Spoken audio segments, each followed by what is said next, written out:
வணக்கம். நான் உங்கள் அபிமான யோகாம்பால் சுந்தர்.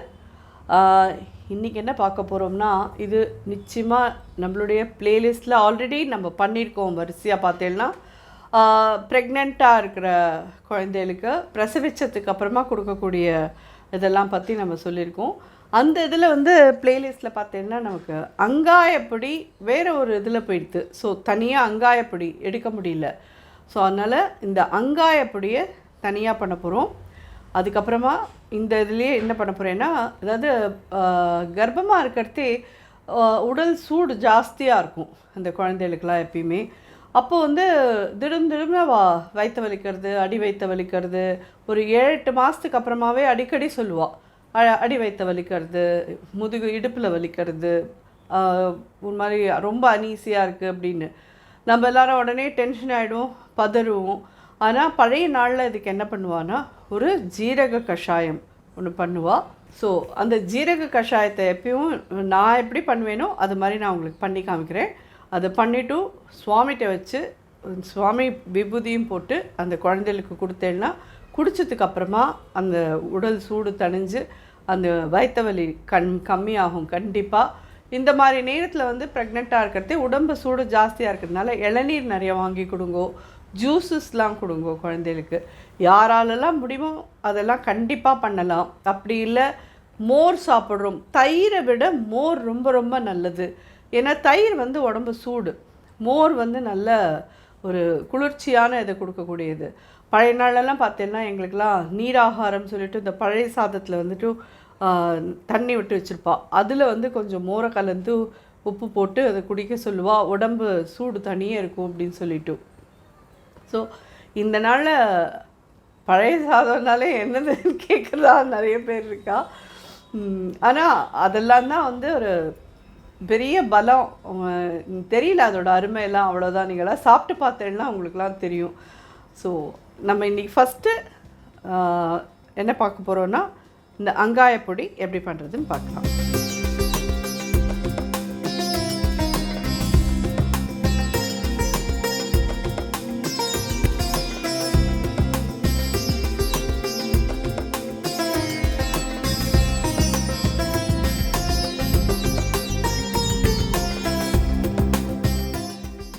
இது மெயினாக வேப்பம்பூ தான் இங்கே வச்சுருக்கேன். உங்கள் எல்லாருக்கும் இதோட இதெல்லாமே தெரியும். நல்லா இந்த கப்பால் ஒரு ஹாஃப் கப்பால் ஒரு கப்பு அடைச்சி வேப்பம்பூ, ஒரு 1/4 கப் மணத்தக்காளி, ஒரு 1/4 கப் சுண்டைக்காய். இதெல்லாம் உப்பு போடாத நம்ம அப்படியே காய வச்சுருக்கிறது. கடையில் நீங்கள் வாங்கியிருக்கிறதுனா உப்பு போட்டிருக்கோன்னா அது அந்த பொடி பண்ணுறச்சே நீங்கள் உப்பை பார்த்து போட்டுக்கோங்க. இதிலலாம் உப்பு கிடையாது. ஸோ இப்போ மணத்தக்காளி போட்டிருக்கோம், சுண்டைக்காய் போட்டிருக்கோம், வேப்பம்பூ போட்டிருக்கோம். வேப்பம்பூ 1/2 கப் போட்டிருக்கேன், மணத்தக்காளியும் சுண்டைக்காயும் 1/4 கப் போட்டிருக்கேன். 2 டேபிள் ஸ்பூன் தனியா, 2 டேபிள் ஸ்பூன் மிளகு, சுக்கு இந்த அளவுக்கு வேணும். அதாவது ஒரு 25 கிராம்ஸ் கிட்ட வேணும் இந்த அளவுக்கு. இல்லை எங்களுக்கு சுக்கு எங்காத்து மிக்ஸி பொடி பண்ணாது அப்படிங்கிறவா சுக்கு பொடியை இந்த மாதிரி வாங்கிக்கோங்க. இதை வாங்கி இதெல்லாம் வறுத்துட்டு பொடி பண்ணுறதே இந்த சுக்கு பொடியை இதோட கலந்துருக்கும்.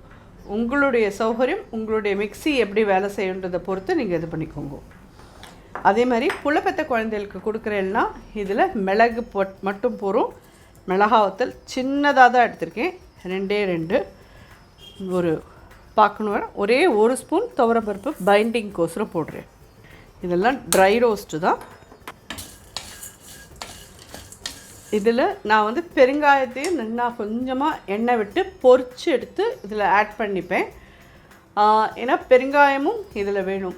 இந்த அங்காயப்பொடியை புலப்பெத்த குழந்தைகளுக்கு எப்போ அவளுக்கு மட்டுமே இல்லை, யாருக்கெல்லாம் வயிறு அஜீர்ணமாக இருக்குது, வயிறு பொறுமலாக இருக்குது, சில பேருக்கு வயத்தில் அப்படியே கர்ப்பன்னு சத்தம் மட்டும் வந்துகிட்டே இருக்கும், சில பேருக்கு ஒரு ஆசிடிட்டினால் மாரடைச்சலோடு இருப்பா, பசியே இல்லை அப்படின்பா. இந்த மாதிரி இருக்கிறவா எல்லாருமே இந்த அங்காயப்பொடியை அவசியம் எடுத்துக்கலாம். அதே மாதிரி வயத்தில் பூச்சி இருக்குது, அந்த வேப்பம்பூனால் அந்த வயத்தில் இருக்கிற பூச்சி ஈச்சிலாம் போகும். ரொம்ப நல்லது. இது இது இது ஐங்காயம் அப்படின்னாலே நான் முன்னாடியே சொல்லியிருக்கேன். காயம் அப்படின்னாலே நம்மளுடைய உடம்புக்கு பேர் நல்ல பியோர் தமிழில் காயம்னு பேர். ஸோ உங்களுக்கு நீங்கள் கூட கேட்டிருக்கலாம், காயமே இது பொய்யடா, காற்றடைத்த பையடா அப்படின்னு சொல்லி ஒரு இது மாதிரி. காயம் அப்படின்னு சொல்லி சொன்னால் நம்மளுடைய பாடி தான் காயம். ஸோ ஐங்காயம் அப்படின்னு சொல்லி சொன்னால் இது வந்து நம்மள்கிட்ட இருக்கிற இந்த வாதம், பித்தம், கபம் இது எல்லாத்துக்கும் உண்டான ஒரு பெரிய அருமருந்து. இது ஒரு பாதி அளவுக்கு வறுப்பட்டதுக்கப்புறமா இந்த மாதிரி ஒரு ஹேண்ட்ஃபுல் கருவேப்பிலையும் போட்டுருங்க. இதில்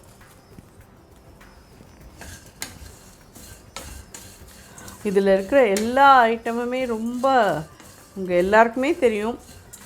மணத்தக்காளி வத்தல், சுண்டைக்காய் வத்தல், வேப்பம்பூ, மிளகு, இதில் இன்னும் கொஞ்சம் வறுத்ததுக்கப்புறமா ஜீரகம் போடுறேன். ஏன்னா ஜீரகம் வந்து கருகிடக்கூடாது. பெருங்காயம் பத்தேல்னா இவ்வளோ எடுத்து வச்சுருக்கேன். ஜிபிசி பெருங்காய கட்டி நல்லா இவ்வளோ எடுத்து வச்சுருக்கேன். ஸோ இது ஒரு 5 minutes to 7 minutes நல்லா வறுத்துருங்கோ. நல்லா கிறிஸ்பாக வறுத்ததுக்கப்புறமா 2 ஸ்பூன் ஜீரகம் போடுறேன் இதில். ஏன்னா ஜீரகம் ரொம்ப முன்னாடியே போட்டுட்டேன்னா கருகி போயிடும். அதனால் இது கடைசியாக போட்டுக்கலாம்.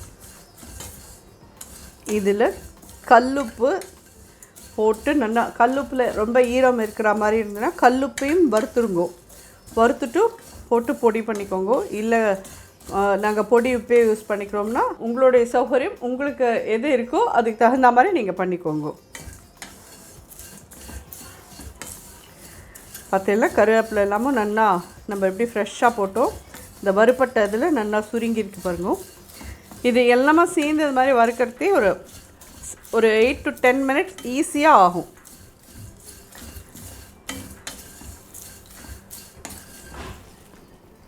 வறுபட்டுன்றதுக்கு என்ன அடையாளம்னு கேட்டேன்னா அது பாருங்க, துவரம்பருப்போட கலர்லாம் மாறி இருக்கு. அட் த சேம் டைம் ஜீரகம்லாம் வறுத்தா வாசனை தெரியும். இப்படி கையால் இந்த வேப்பம்பூ இப்படி பொடிச்சோன்னா பொடிஞ்சு போயிடும் அப்படியே. இதை எடுத்து இப்போது ஆற விட்டுடலாம்.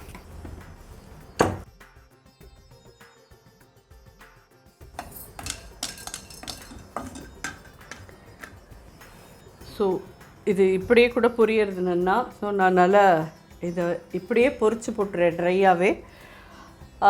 ஆக்சுவலி பார்த்தேன்னா பிரசவம் ஆன அடுத்த நாள் அன்றைக்கி இந்த மாதிரி நல்ல ஒரு இது மாதிரி ஒரு 4-5 பங்கு பெருங்காயம் எடுத்துக்கோங்க. அதை இந்த மாதிரி நல்லா ட்ரையாக வறுத்துட்டு அதை பொடி பண்ணி நல்லா ஒரு அப்போ குத்தி ஃப்ரெஷ்ஷாக ஒரு 6-7 மணி நேரம் தான் ஆயிருக்கணும். புளிக்காத மூராக எடுத்து அதில் இந்த பெருங்காயப்பொடியை போட்டு முதல்ல இந்த குழந்தைகளுக்கு கொடுத்தேன்னா பயத்தில் வந்து தங்கியிருக்கிற அந்த வாயு எல்லாம் வெளியில் போகும். உங்களுக்கே தெரியறதா நிறம் மாதிரி இருக்குது பாருங்க. நம்ம எப்படி போட்டோம், இது ஒயிட்டாக இருக்குது பாருங்க. இன்னும் கொஞ்சம் வறுக்கலாம். இது நிறைய பேர் இதை எனக்கு கேள்வியாகவும் கேட்டிருந்தா, இந்த அங்காயப்பொடியோட இதை வந்து எப்போ கொடுக்கணும் அப்படின்னு சொல்லிட்டு 11 நாள், அதாவது புண்ணியாஜன தண்ணியிலேருந்து இது கொடுக்க ஆரம்பிக்க போகிறோம்.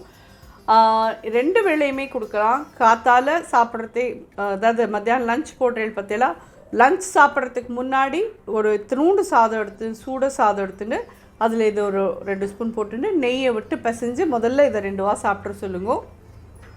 அப்புறமா அவளோட ரொட்டீன் இது அந்த பத்திய சாப்பாடு இருக்கு இல்லையா, அது சாப்பிட்டோம். அதே மாதிரி ராத்திரியும் நீங்கள் ஒரு தடவை சாப்பாட்டுக்கு முன்னாடி இது போட்டு சாப்பிட சொல்லுங்க. இது நிறைய பேர் அந்த டவுட்டும் எனக்கு கேட்டிருந்தா, ஒரு வேளை கொடுக்கணுமா 2 வேளை கொடுக்கணுமா. 2 வேளை கொடுத்தேன்னாலும் குழந்தைக்கு ரொம்ப நல்லது. அதாவது குழந்தை வந்து சில குழந்தைகள் ரொம்ப கக்கும், அதெல்லாம் இல்லாத கொஞ்சம் சமாதானமாக குழந்தைக்கும் வயிறு சமாதானமாக இருக்கும். பார்த்தேன்னா இதுவும் பொரிஞ்சிடுத்து இதெல்லாம் ஆற விட்டு நான் பொடி பண்ணின்னு வந்துட்டு உங்களை பார்க்குறேன். ஸோ இப்போது அது நல்லா ஆறட்டும். ஆறினதும் அதை பொடி பண்ணின்னு வந்துட்டு காமிக்கிறேன். இப்போ நெக்ஸ்ட் வந்து இந்த ஜீரக கஷாயம் சொன்ன பார்த்தீங்களா, அது போட்டுடலாம். இது வந்து ரெகுலர் ஜீரகம். அதாவது இது ஃப்ரெஷ்ஷாக பண்ணி கொடுங்க. இதை பாட்டுக்கு பண்ணி எடுத்து வச்சுன்னு நீங்கள் பாட்டுக்கு நிறையா இது பண்ணி கொடுக்கலான்னு நினச்சின்னு பண்ணாதீங்க. அந்தந்த வேலைக்கு அவள் குழந்தைகள் வந்து இடுப்பு வலிக்கிறது இல்லை வயிற்று வலிக்கிறதுன்னு சொன்னான்னா உடனே கடகடன்னு இது மாதிரி ஒரு 2 ஸ்பூன் போட்டு நல்லா படன்னு வெடிக்கிற அளவுக்கு வறுத்துட்டு தண்ணி ஒரு 2 டம்ளர் தண்ணி விட்டு அதை 1 டம்ளராக ஆற வரைக்கும் விட்டுட்டு அதை வடிகட்டி கொடுத்துடலாம். ஒரு ஸ்பூன் ஜீரகம் போட்டிருக்கேன், இன்னொரு ஸ்பூன் ஜீரகம், இது ரெகுலர் ஜீரகம். அதே மாதிரி ஒரு ஸ்பூன் சோம்பு, இன்னொரு ஸ்பூன் சோம்பு. இது எவ்வளோ மம்மி இதாகும் அப்படின்னு சொல்லி கேட்டேன்னா, நல்லா ஒரு 2 டம்ளர் தண்ணி போட்டு பண்ணினேன்னா நிச்சயமாக அந்த குழந்தைகள் வந்து ஒரு தடவை 2 தடவை குடித்தாலே அந்த வயிற்று வலி அனீசினஸ் கண்டிப்பாக போகும். இதெல்லாம் தான் கை வைத்தியம். இதெல்லாம் நம்ம ஆற்றுலேயே இருக்கக்கூடிய மருந்து.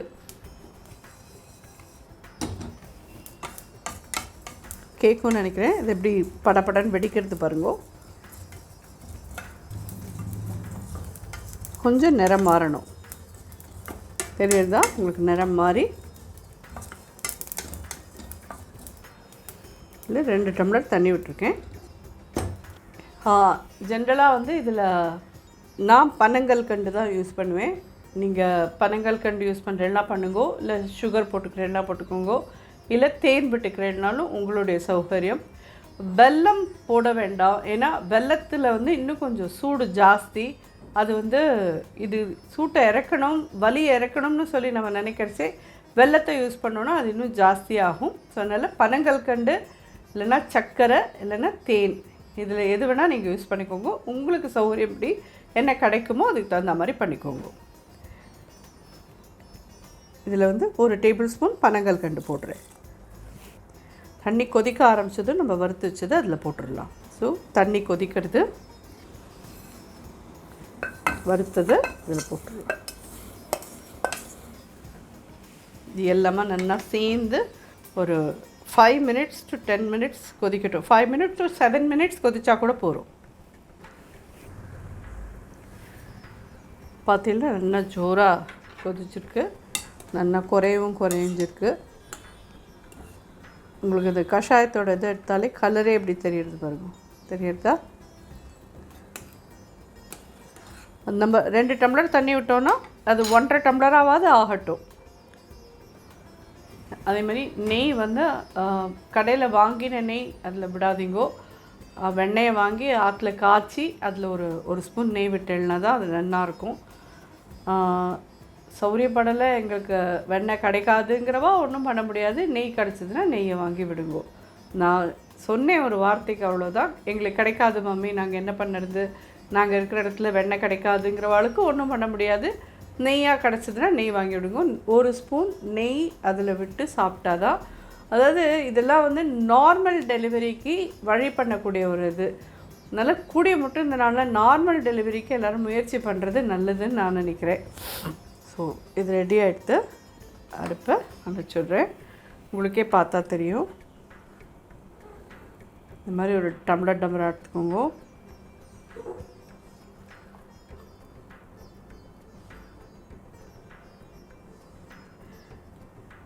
அதே மாதிரி இன்னொரு கேள்வி வரும், இதை நாங்கள் திருப்பியும் யூஸ் பண்ணலாமா அப்படின்னு சொல்லிட்டு.